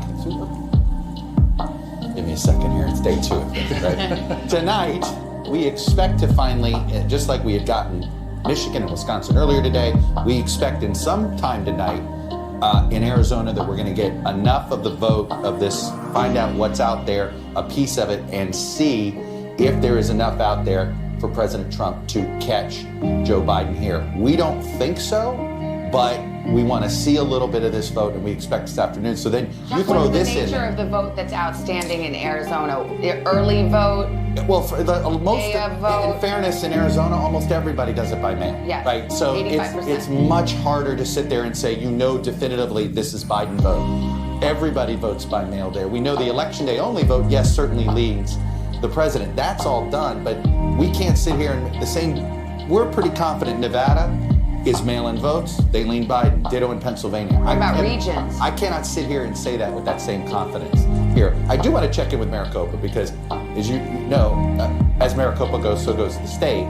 And this is another problem. I don't, usually you can't really carry the state unless you win Maricopa, and I don't know how the president makes up 100,000 votes in Maricopa. But do you know where these outstanding Arizona votes That's the problem. We don't know where they all are. And see, you're hitting me with all your Arizona stuff, and I know. No, and that's the point. No, we don't. In Pennsylvania, for instance, we know there's a big chunk just sitting in here in Philadelphia County, right? We know more than a quarter of the vote, and you do the math here. Let me just show you, just over the last 2 times in Philadelphia, what kind of gaps. This is a 480,000 vote gap out of here. Right now, Joe Biden leads here by 340, so he's likely at a minimum to get to net another 100,000 votes just out of Philadelphia. And it could be more than that. Look, Barack Obama won it by nearly 500,000 in 2012. So This is a case, Philadelphia, we have that kind of, and because of where we know the vote, and that's why I go back with Arizona, it's more dispersed. It's more all over the place. But that answer may be coming quicker. The Arizona answer, we think that's something we're going to have tonight. All right. Speaking of Pennsylvania, it's important. That's why Andrea Mitchell is there. She's made her way to Philadelphia. I would also say hometown girl. She knows this area very well. Andrea, what are you hearing from your sources tonight? Well, it is completely different from last night. The mail-in balloting was going so slowly last night. They've never done it before. They couldn't start doing it until, Election Day. And it was going slowly, and it was frustrating a lot of people here in Philadelphia. Now they're finally getting used to it, and they're picking up. It was about 20% of the mail-in and 5%. You can hear that this is a very noisy city. There's a lot going on. There are a bunch of count all your vote protests, as well as the Black Lives Matter protests, very peaceful protests, because the body cam was released today on that terrible shooting in West Philadelphia a couple of weeks ago. So there's a lot of action around it. In any case, what Chuck was just referring to is Barack Obama got a margin of 465,000 out of Philadelphia. They're telling me here that they expect that Joe Biden will get 470,000, do better than Obama and certainly better than Clinton. So that's what they're looking at. And I talked to a very prominent elected official, a top Democrat in the current elected official in the state, in the western part of the state, and he said tonight to me that they're going to win by 100,000 votes here. And that's what they're predicting. They say in Montgomery County, Casey Hunt knows that area well, Bucks County, that Biden is just crushing them, and they're beginning to get that in. Allegheny County is still working. They're working round the clock out in Pittsburgh to try to get that vote in. Andrea, what's the read on lawsuits in Pennsylvania and how prepared Democrats are, and if there are any potential showstopper suits? They don't think so. And, there's a lot of lawyering going on here. Josh Shapiro, the Attorney General, I interviewed him today, and the governor had a news conference to reassure everyone that every vote is going to be counted and that it's going to be done accurately. There was an appeal. Eric Trump was here and Rudy Giuliani while I was traveling down, so I wasn't at that news conference. They were out at the airport. But they were appealing that they wanted to have monitors, poll watchers, observe the count. And a judge ruled that they didn't have the right to do that, but that if they could make it COVID safe, they could have some observers if they wanted to. There's no evidence here from all my reporting, calls last night, we've all been making calls, from everything that people have said, that anything shady is going on. But the president has this thing about Philadelphia, and seems to be for days and days and weeks trying to undermine the credibility of his vote here. But they say they're going to get it done. It's just going to be slow. And they don't think it may get done by tomorrow night, but it could be Friday. Andrea, is there any outstanding vote that's being counted? I think you mentioned Allegheny County, but more in Trump country, where any of that deficit that might be created because of the surge of Democratic votes in Philadelphia County, where it might be mitigated? Right. Well, the president absolutely overperformed. He does very well out there. He's got a strong union base at his regular base. One elected official said to me tonight, he said, the president is unique in current politics. He is the strongest Republican to run in Pennsylvania, a union state, heavily union state, the strongest Republican since Ronald Reagan. And he said it's not even close. No other Republican can do what Donald Trump does in Pennsylvania. So they have to deliver out of Philadelphia, the suburbs, and Allegheny County, and some Lackawanna County because of the Scranton roots of Joe Biden, and they believe they're doing it. Let's bring Casey Hunt into this conversation. Yeah, no, and I grew up, as Andrea mentioned, in the Philadelphia suburbs, and the state really is a perfect example of the cultural, really tribal divides that are defining this election. You've got the two cities and the suburbs on either side of the state, and then you've got this wide swath of rural areas in the middle. And the reality is, people in the cities sometimes use derogatory names for that part of the state, and the divide in Pennsylvania is going to just be so close. I've got a couple couple of sources that I'm talking to who are looking at the numbers there. Democrats seem to be expecting still a narrow Biden win, although obviously we're not projecting that at this point. But if he does win there, it's going to be by like half a percentage point. It's going to be essentially tied, which I think is representative of the country as a whole, and that's a big part of the reason. Well, that's one of the big stories. You know, we would hear over the last 4 years, Democrats saying lightning's not going to strike twice. Okay, Donald Trump made magic happen in these upper Midwest blue wall states once, but it can't happen again. Well, it near did and may still yet in Pennsylvania. The votes aren't done being counted there. Well, you could look at it from the other way. There is some...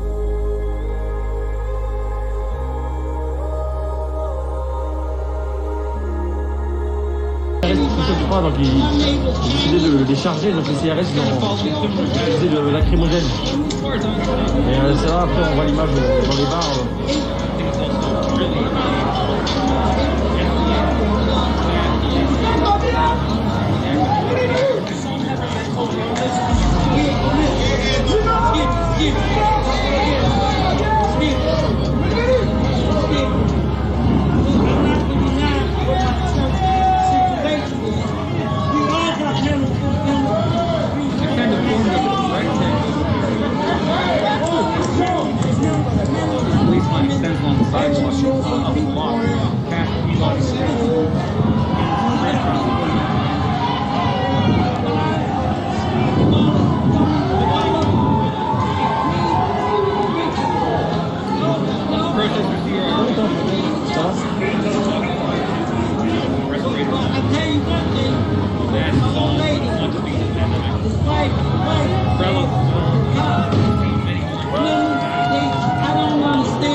Manifestation de l'homme, on est en direct de Léal, chasser Léal.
Les manifestants ils sont par là. Et on a les policiers ils sont juste là.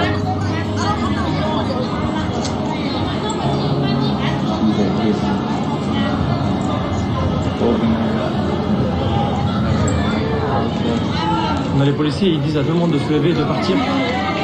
Great race not over quite yet. Here's where things stand right now. Joe Biden has 253 electoral votes to President Trump's 214. The road to 270 in the White House in the hands of voters in a shrinking number of key battleground states. You can see them right there. Right now, the race in Pennsylvania is still too early to call, with 86% of the vote in. President Trump is ahead, but Governor Tom Wolf is stressing that votes are still being counted and we might not have the final results for a matter of days. NBC News correspondent Rahema Ellis is in Philadelphia. MSNBC senior national correspondent Chris Jansing is in Harrisburg. Rahema.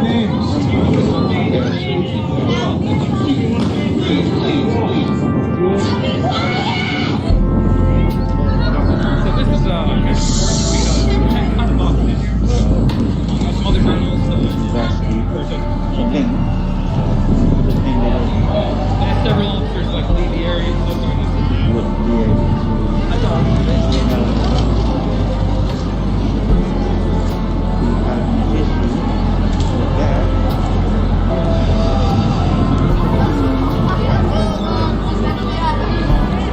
See some damage.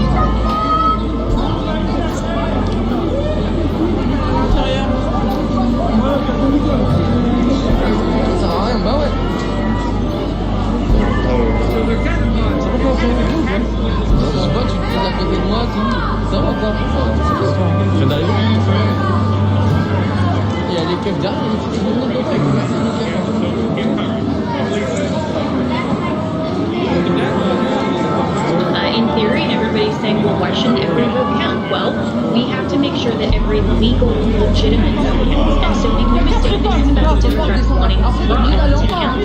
They want ballots that are extended well beyond the deadline. They want fraudulent ballots. They want spoiled ballots. They want ballots that just appeared out of thin air. So we have to make sure that we're pushing back on this. And the thrust of the campaign lawsuits is all about election integrity and making sure that all of the states preserve and protect the rule of law, because what matters at the end of the day is not what mainstream media says and how someone who's a political pundit calls the election. What matters is ballot integrity, and at the end of the day, we are hoping that the court will also back the rule of law and the judicial branch will do its job and will make sure to preserve and protect free and fair elections in this country. Jenna, I know courts don't work very fast, but in this case, they've got to put a priority on all of this. The courts know that. Is there a time frame that you see that this plays out that you could have an answer to all of this? Everybody's wondering, weeks, 2 weeks, maybe months? Yeah, well, that really depends on the speed of the Supreme Court in Pennsylvania, for example, where we filed tonight a motion to intervene as the Trump campaign, and now that we're seeing that the ballot delay extension that was not done constitutionally through the state legislature, but was done unilaterally there in Pennsylvania outside of the constitutional parameters, that really needs to be addressed now by the court. So in the Bush v. Gore situation, for example, in 2000, where we had that lawsuit that was ultimately brought to the Supreme Court, that seemed like a really long time. I mean, I'm old enough to remember that. I was before law school of my class, but I'm still old enough to remember that. And that was done expeditiously, even though not quite as timely as a lot of people would have preferred. Of course, we all want to know the outcome of the election. But I think that even though there's multiple states now that are in play with litigation, we will see a wrap-up before, I think, December 14th, which is, of course, when the electors, the electoral college, actually cast their vote. And under a constitutional system, that will ultimately when the next president-elect is actually elected. All right, so there were a number of programs. I think in some respects people said, oh, they were errors, but they were only errors because they got caught. So I'm wondering how they go about the investigation. I have looked at Willow Township, a tiny area in Wisconsin, but the elector, the one in charge of the election, they couldn't get in touch with the votes for that area. Talk about thousands of votes just showing up, and then all of them going for Joe Biden. That's not bad. There was an investigation, not just lawsuits, but an investigation as well to get to the bottom of all these. Yeah, well, you're right that it's very highly improbable and definitely suspicious. And, you know, it reminds me of all the social media accounts just saying, oh, it's our algorithm. 100% of the censorship is conservatives, but that's just a glitch. This is what it sounds like in the same method of irregularities instead of intentional fraud. And so what we've done, of course, is we're deploying resources and assets from the Trump campaign to these key states, to Michigan, to Arizona, to Pennsylvania, to North Carolina, to make sure that we have people on the ground. We already have a really well-equipped Trump victory election day integrity operations team that has been there. But the concern, of course, Grant, is that we are being denied access in Michigan, for example, and from actually observing the ballots being counted. And so that's why we've asked for the court to intervene and to halt counting until we can make sure that it's being done fairly and with integrity. And you talk about fairness. You think you'd be allowed to watch the ballots be counted. That's all anybody's asking. Jenna Ellis, they got a great fighter in you up there, and I know a whole group of you. Just fight hard for us. Thank you for coming on tonight, as always. Thank you. May America prevail. All right. Yep, that's absolutely true. Up next on Stinchfield, an anxiety-driven election, but one key takeaway for the GOP and what it could mean for the future. I've got it for you. Don't go away. It's official. The 2020 race for the White House is in its final stretch. Who will win? Will it be Donald Trump and the Republicans, or will it be Joe Biden and the Democrats? Now is your time to own one of the hottest selling collectibles of our time. The 2020 Battle for the White House chess set. Numbers are strictly limited. Each piece has been curated with stunning artisan attention to detail. President Donald Trump with Mike Pence by his side, going toe-to-toe against our newest pieces, Joe Biden and VP pick Kamala Harris. Look at the detail of these lifelike limited edition miniature replicas. You get all 32 pieces. The clock's ticking on this once-in-a-lifetime collectible. Knights, House Speaker Nancy Pelosi, Mitch McConnell, Chuck Schumer, and Kevin McCarthy. Justices Brett Kavanaugh, Sonia Sotomayor, John Roberts, and Ruth Bader Ginsburg, bishops. Even George W. Bush and Barack Obama as rooks. The attention to detail is mesmerizing. Pawns, elephants, and donkeys form the first lines of defense. You get them all. This is sure to become the most talked about chess set in history, and it can be yours now, but supplies are limited. What really makes this a collector's item is that the dies used to create each piece will be destroyed right after the election this November, making this a true one-of-a-kind. When these chess sets are gone, they are gone forever. Call or go online today to reserve your limited edition 2020 Battle for the White House chess set for the incredible price of only $19.99. Complete with an individually numbered certificate of authenticity. Order in the next 5 minutes and you can get a second chess set. Just pay a separate fee, and we'll even pay for shipping. That's right, free shipping and handling. So don't wait. Own a piece of history today. To get your collector's edition chess set, call 1-800-536-8249. That's 1-800-536-8249. Call or visit chess2020.com. So call 1-800-536-8249 now. This little light of mine, I'm gonna let it shine. This little light of mine, I'm gonna...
But me, I love my country. All right? I'm going to be loyal to it. This program, whatever happens, we're going to tell you the truth about it. Thanks for watching tonight. Don't have the First TV app yet? What are you waiting for?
Where we are right now, as it stands right now, we do not know. It looks like Biden's going to have Michigan and Wisconsin. We're not sure if some shenanigans went on there.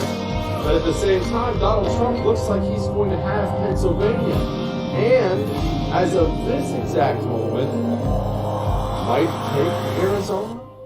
I'm talking to a lot of people inside of Trump's camp. They're fairly confident he's going to take Arizona. Well, let me clarify something for you. If Donald Trump wins Pennsylvania and Donald Trump wins Arizona, Donald Trump is president again for 4 years. If he doesn't, if Biden keeps that lead in Arizona as it looks right now, he's toast. But then again, we have all this litigation coming. Two other things you have coming. Michigan and Wisconsin were razor thin, and it looks really bad. And we'll get to that in just a little while, but it looks really bad. We all went to bed. I was up with you until midnight covering this thing. And Trump's ahead. And we go to bed, and I wake up 4 hours later to start doing my radio show and shake the cobwebs out of my eyes. I know I look a little tired right now. And now he's behind, and they're finding all these Biden votes. Looks really bad. Pennsylvania. Remember, I just talked about Pennsylvania briefly? Donald Trump's currently ahead in Pennsylvania. But they still have all these ballots to count. And Pennsylvania has already said it'll be Saturday at least. What are you going to do if Trump is your presumptive president again? He has Pennsylvania, he has Arizona, because he has a big lead in Pennsylvania right now, and they start finding a bunch of Democrat ballots. What I'm telling you is this. From both sides, we don't have faith in the election process. If Donald Trump pulls this out, people on the left are going to say he cheated. And people on the right are already going to say the left tried to cheat. If Joe Biden pulls it out, how confident are you in this? Don't, and by the way, don't do this thing where you listen to the left or are whiny invertebrates on the right. You can't say it's illegitimate. BS. Yes, you can if the evidence is there. No, we're going to try to work through what is real and what is not real. We're not going to be conspiracy theorists here. But if it looks like they cheated, we're going to call a spade around here. How confident are you going to be that it was legit? I mean, you understand what the left did, right? It's genius. We should have done it. We should learn in the future.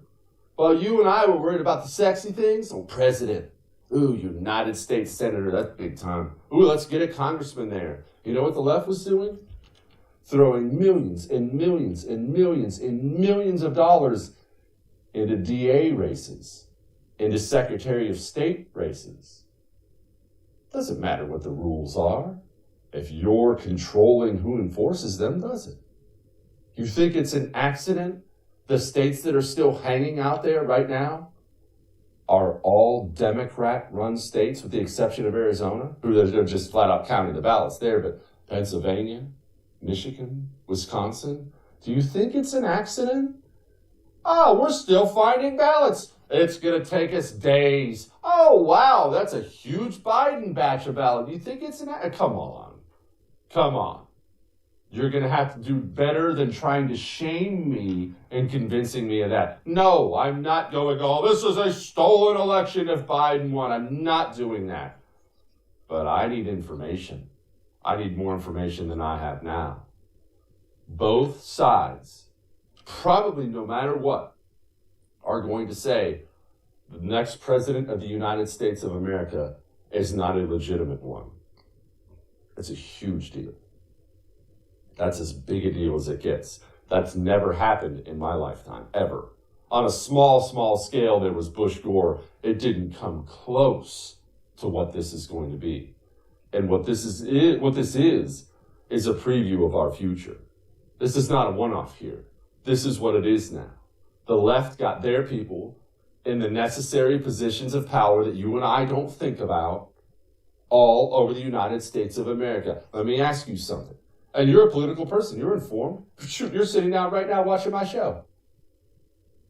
Who's your Secretary of State? What is the name of your Secretary of State? You see? You see? And it's human nature. I'm not indicting you. Look, I'm just as guilty as anyone else. We all want to talk about Trump all day long. He's the president. Trump, Biden. Oh, maybe Kamala Harris. Maybe this senator, he got some TV time. They're back there blocking and tackling, while you and I are only worried about the flashy wide receiver. What wins football games? But back to the excitement. These are interesting times. These are interesting times. These are consequential times, important times. You might look back one day with your kid bouncing on your lap, feeding him a Werther's Original. I don't know if people actually do that or if that's just in the commercials. And tell them about the time Americans' election process started going down the crapper. And it is embarrassing internationally. I don't want to gloss over that. I talked about the leader of Iran. We're not nothing. I mean, with all due respect to even a place like France. France is a big-time country, major power. The world doesn't watch France when France has an election.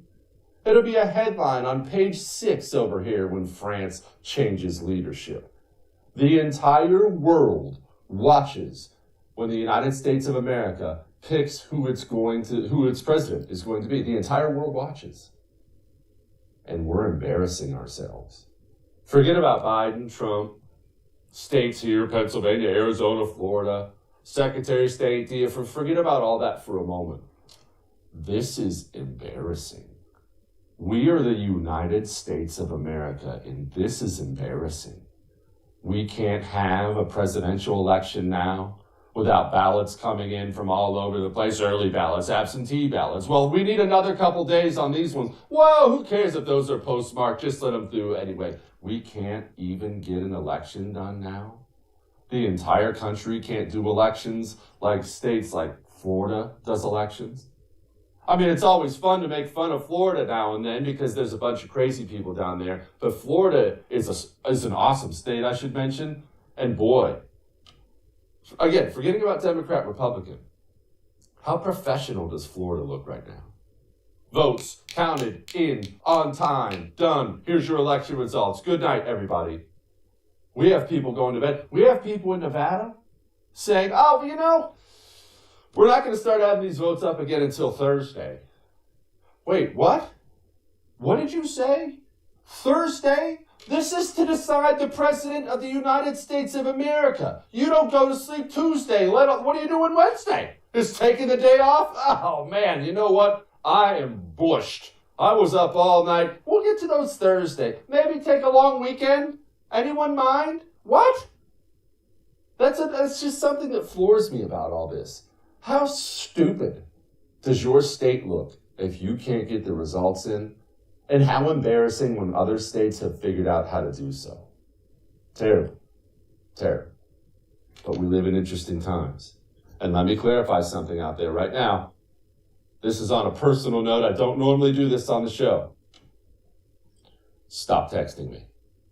Every time I set down my phone, right now I'm doing my show. I'm going to pick up my phone after this hour's over, and I'm going to have 20, and that's not an exaggeration, 20 or 30 text messages on my phone. What's happening? Who's winning? What's happening? Who's winning? I'm not updating you all 24 hours a day. I can't be the one to calm you all down. Figure it out on your own or just watch the show.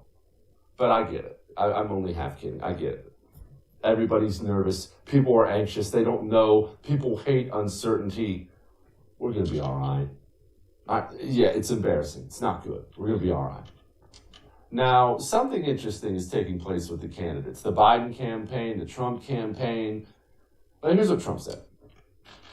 This is a fraud on the American public. This is an embarrassment to our country. We were getting ready to win this election. Frankly, we did win this election.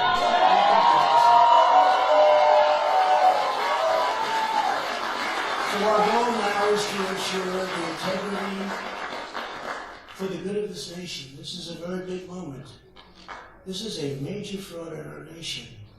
We want the law to be used in a proper manner. So we'll be going to the U.S. Supreme Court. We want all voting to stop.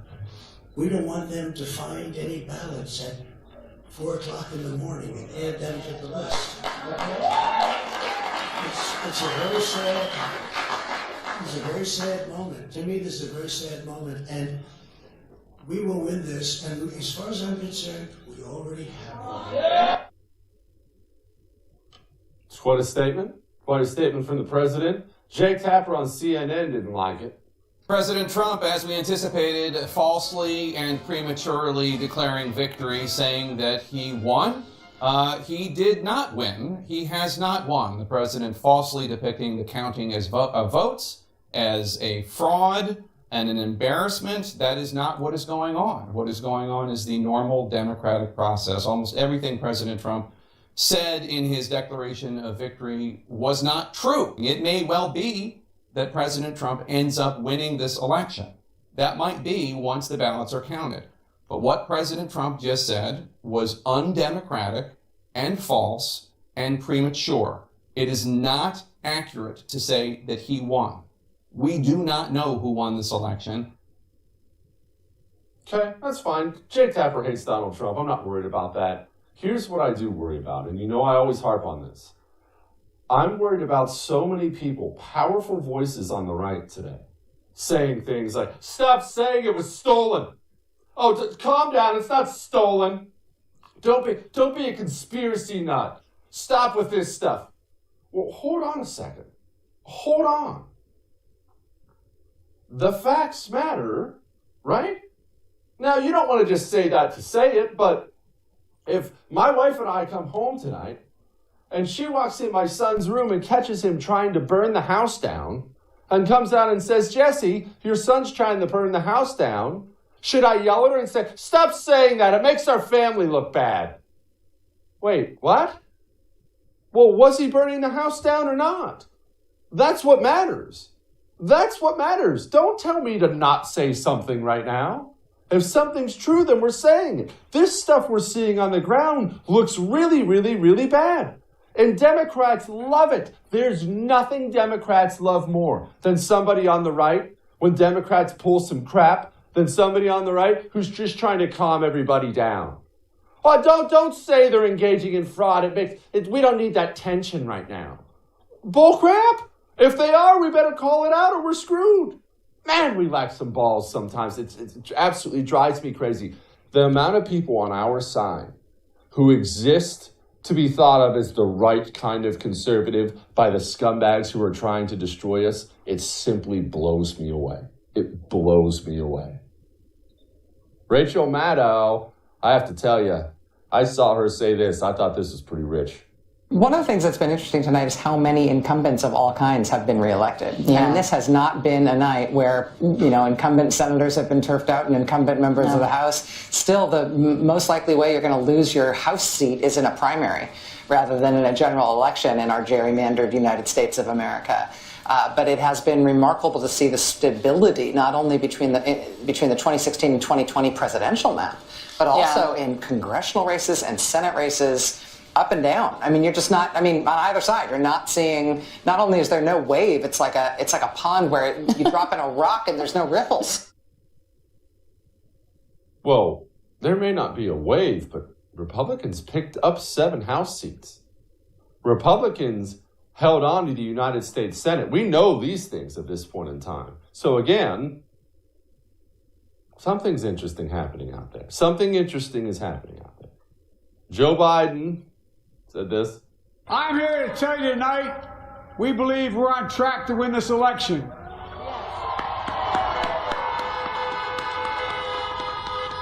We knew because of the unprecedented early vote and the mail-in vote, it was going to take a while. We're going to have to be patient until the hard work of tallying votes is finished. And it ain't over till every vote is counted. Every ballot is counted.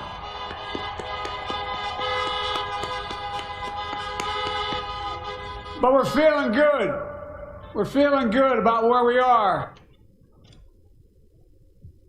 They're feeling good. Maybe they should be. Look, let's be frank here.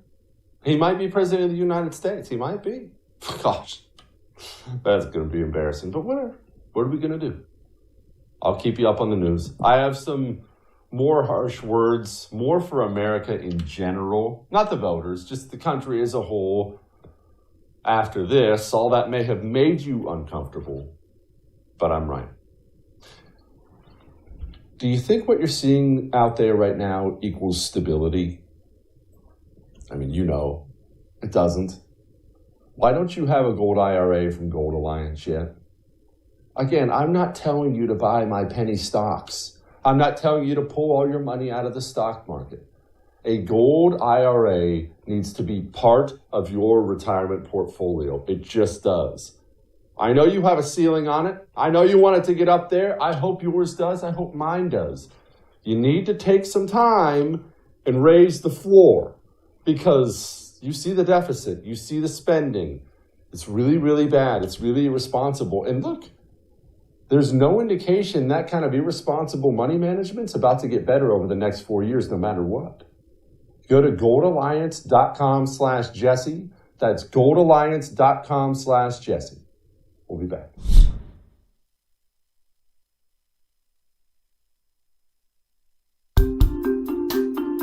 You're watching The First.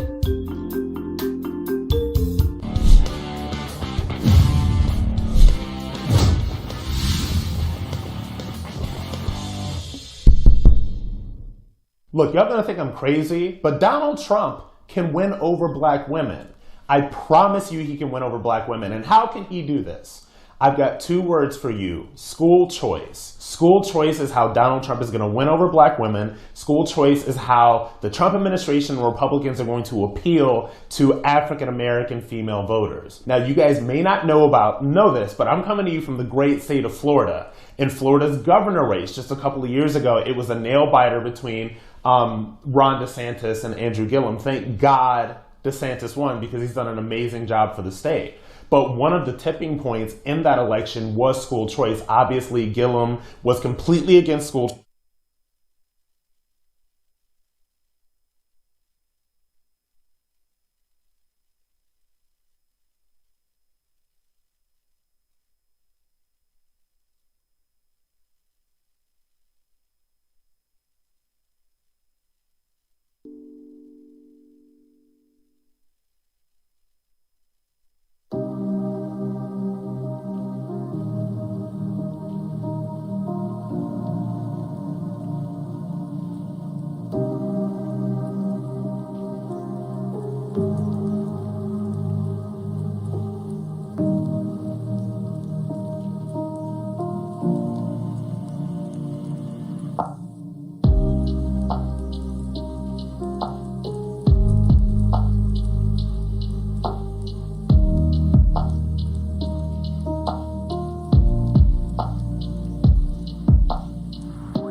to have home title lock, or you cannot possibly protect yourself from it. You can't. It's not possible. Law enforcement simply has not caught up to home title theft yet, because your home title, it's not a piece of paper. It exists now online. It is digital. These cyber thieves, they hack into it, forge your signature on it. I've seen it. It looks completely real. Take a loan out against it. You're paying that loan back, or you're getting evicted from your home. Your home insurance will not cover it.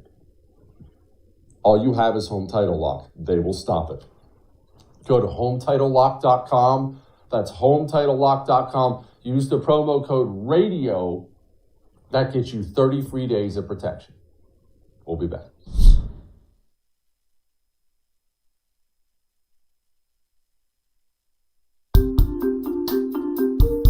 You're watching The First. Don't have the First TV app yet? What are you waiting for? Download it and get instant access to Bill O'Reilly, Dana Lash, Jesse Kelly, Buck Sexton, and Mike Slater on your phone, tablet, or smart TV. The best part, it's absolutely free. Watch it.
From the Media Action Network, a man we really do need to talk to today.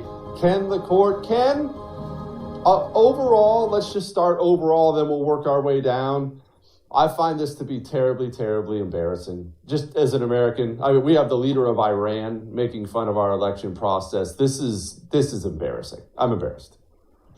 Oh, you know what? The leader of Iran can go pound sand. I mean, first of all, let's.